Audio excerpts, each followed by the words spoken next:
right now, I have no money in my bank account, in any of our bank accounts, because we just deploying capital. So people ask me all the time, how much money have you made in real estate? I go, I haven't made any money yet. We have always these conversations between us where we're like, aren't you tired of constantly being so focused on just making other people money and finding opportunities for other people, but then you're unemployed the second that transaction ends, but you're never building anything for yourself?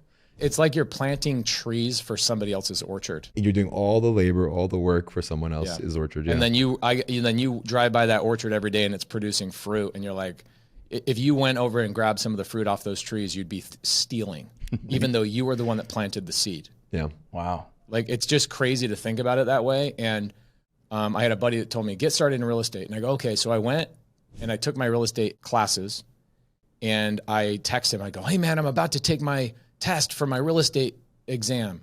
And he's like, what are you doing? Don't get it. I said, you told me to get into real estate. He goes, that's not how you get into real estate. That's how you get a job finding real estate for other people.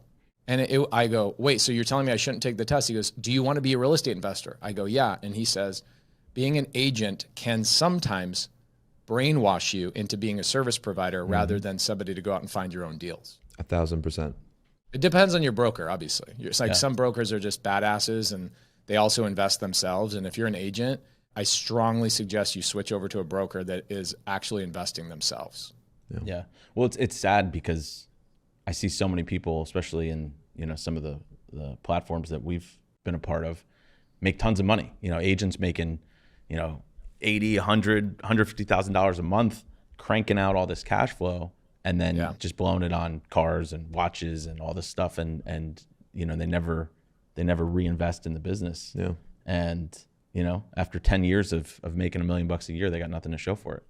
It's weird. Like, even right now, I have no money in my bank account, in any of our bank accounts, because we just deploy. We average one rental a day is what we're buying right now. Nice. So I'm just we're always deploying capital. So people ask me all the time, how much money have you made in real estate? I go, I haven't made any money yet. Yeah. And they're like, what do you mean? I go, yeah, I'm just tucking it all away. I'm just buying assets, compounding. And I use the cash flow to buy more assets or hire more people to manage those assets. So one day I can be like, yeah, I'm making $3 million a month in passive income off of assets I just kept stacking. Yeah. So I wish agents did that more often. What I found the other day, another broker told me this. They said 87% of real estate agents do not own an investment property. That shocked me. There's a quote out there that's like, imagine playing the game of Monopoly, but never putting down a house or buying like a house you lose. Yeah, going around and around and around, but never buying anything. Yeah. Wild. Yeah. Well, I think for years I had my blinders on and I was just always hunting for the next, we were just taught to just hunt for listings. Forget buyers, just hunt for listings. Listings are the name of the game. When you're the listing agent, you're the employer, and the buyer's agents are the employees. And there were so many opportunities that I looked way past as a purchase or something that I could own or something that I could wholesale or something I could flip, just because I had my listing agent hat on. Yeah. Or even like, I think even from a basic standpoint, it's like if an agent understood a couple of basic things, like why not just go to investors like me or other investors and say, hey, if I find you deals, will you cut me in on the equity? Like, pay me my commission. I'll find a deal for you, but cut me in on 5% of the equity or 10% of the equity. You know how many investors would say yes to that? Yeah. All of them. Every single investor would say, yeah, I'll do that. So if you're an agent out there listening to this, that's a really subtle mindset shift that you can make of like, I'm still going to do my commissions because that's what I've been trained to do. And it's really hard for agents to get out of that mindset. But one way to slowly open up the door into the investment realm is just start taking a small piece of equity in people's deals. Structure it as a JV, like, hey, I'm going to be a partner with you. I'll go find the deals. You fund them or use your credit and you manage them. And I just want 5 to 10% of the equity of the deal, and I'll go find the next one. Yeah. And you do that enough times, you wake up one day and you go, holy crap, I'm part owner in 30 rentals. Yeah. And I got enough cash flow coming in. I could probably start doing it just myself full time and finding myself deals. Yeah. Is that where the idea of Gator lending came up?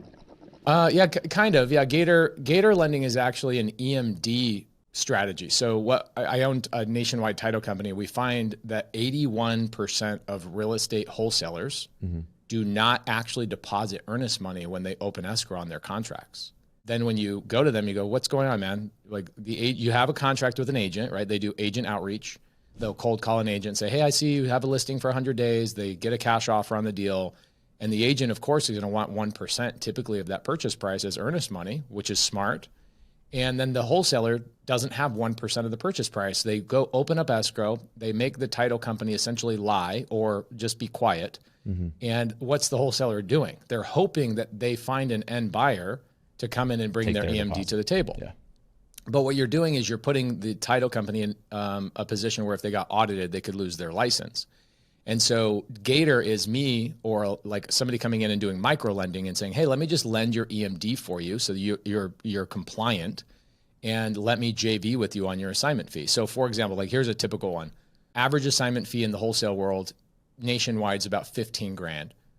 Average EMD is about $2,000. So a Gator like me would come in and bring the $2,000 to the table, especially when wholesalers have like 5 or 6 contracts out. They don't have $10,000, $12,000 just to put into EMD. So I come in, put the EMD up, and then what they do is they give me my $2,000 back once the deal closes, plus $3,000 as part of the assignment fee. So they walk away with 12. I walk away with my 2 plus a $3,000 return. Nice. So I don't have to find the deal. I don't have to negotiate the deal. I don't have to find the buyer. I don't have to do anything except just pay for the EMD. And what if they're unable to find the buyer and they default? Well, we cancel during the inspection period. Okay. So there has to be language in the contract that says there's a due diligence period. Yeah. So we always, standard inspection is like 10 days. So you get 10 days. And if you're really smart, if you're a Gator and you're really smart, you come in and go, hey, let me fund your EMD and take a portion of your JV agreement or your assignment fee. But if I also help you find the end buyer, I want more money. So it gives you an opportunity to also help disposition or find the deal or find the buyer for that deal. And it kind of puts you in a unique position to win on 2 different fronts. Got it. That's pretty cool. That's a smart idea. It's interesting because there's a gentleman that we know. He's 30 years old. He bought 62 2-families last year. He called me around December, and everything that he was doing was just, he wasn't buying it off of a traditional route. He was doing just these creative methods in the back end that we had no idea about. And he called me. He's like, hey, Kiro, F you. And I'm like, why? Why would you say that? He was just like, my goal was to make $5 million with you, and I only made $2 million. I was like, you made $2 million from what? He was like, the deals that you sold me. And I'm like, it was only 7 properties that I sold him. Like, how did he make $2 million from that? And then he was just like breaking it down for me. And I thought that the numbers never made sense because of the acquisition plus the rental cost wasn't 70% of ARV. And I was just so used to that one traditional model that nothing else, there was no other way to make a deal work. And then he was like, no, there's so many different ways that you don't even know about, that by not opening up that or understanding that part of it, you're passing up so much opportunity. So yeah, I was running this morning, and during my 8-mile run, I was thinking out loud about all the different exit strategies that people don't even know exist. Like most people go, all right, well, I can wholesale a deal, I can fix and flip a deal, or I can just put a deal into my rental portfolio. And it's like, a lot of people don't know about wraps. Like you can acquire on subject to, or take over somebody's existing mortgage, or even buy on seller finance, and then turn around and become the bank and sell over retail value to an end buyer, where you become the bank and you can sell in a wrap. You can do lease options. You can do all sorts of amazing strategies. There's another one I call the Morby method. Anyway, there's 27 strategies in creative finance, and most people utilize 3 in like a traditional format. There's so many more ways to make money. Like even there's so many crazy ways to make money. Yesterday, I just found out about a company called Pad Split. Have you guys ever heard of Pad Split? No. Dude, because this is so cool. So I have some houses that, I've acquired recently, some sub-2 deals where I've taken over people's mortgages. The agent wasn't able to sell the house. So agents call me and say, hey, my client's underwater. They bought in 2021. Now they've got a job relocation. They have a great interest rate, but they're underwater. Would you pay my commissions if I could get you to a point where you could take over this payment and this interest rate? I'm like, absolutely. The problem is the purchase price is a little bit high. It makes it so the cash flow is almost not worth it, right? Mm-hmm. Well, when you employ a different exit strategy, instead of doing rental or Airbnb, you could do sober living, you could do transitional housing, you could do assisted living, you could do midterm rental, corporate leases, you could do ALS. I don't know if you guys know ALE Solutions. Mm-mm. Oh, that's a great one too. Like ALE Solutions, think about all these places that are getting hammered with Airbnb legislation. Okay, like I had 15 Airbnbs in Atlanta, and Atlanta comes in and goes, everybody Out. You're all losing your license. Nobody can do Airbnb in Atlanta. I'm like, what the crap? I have 15 houses there that are all doing well. So I went to a company named ALE Solutions, and they're an insurance relocation company. So let's say somebody's hot water heater bursts, or their roof starts leaking, or a drunk driver drives into somebody's house, or whatever the issue is, mold or whatever. They relocate that homeowner. The insurance company relocates them through ALE Solutions, and they put them in my house, and they rent the house at like 3 times what I could make on an Airbnb. And it's cheaper than a hotel for them. It's so great. So ALE Solutions, another exit strategy a lot of people don't know about. And then I just learned about one. The problem with ALE is they want to be in like B and A areas. And I'm like, crap, I have some houses that are like in C and D areas that they don't want. Well, I just found out about a company. It's called splityourpad.com, or PadSplit is the name of the company, splityourpad.com. You go there and you put a C or a D property in their database, and you go, hey, I've got this house. And that what they'll do is they'll find people that just want to rent by the room. And what they'll do is they'll suggest to you, hey, you have a 3-bed, 2-bath house. If you took your living room and turned it into 2 bedrooms and make sure there's some egress, like the windows, you could bring in like $6,000 a month on this little 3-bed, 2-bath house.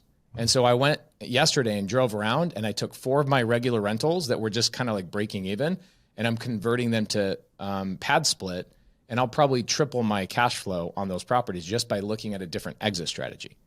And so there's so many, like I could go through, there's so many different exit strategies people just don't think about. Yeah. And I remind people that are investors, the value of a property is not what you pay for it. The value of a property is what you can do with it. Yeah.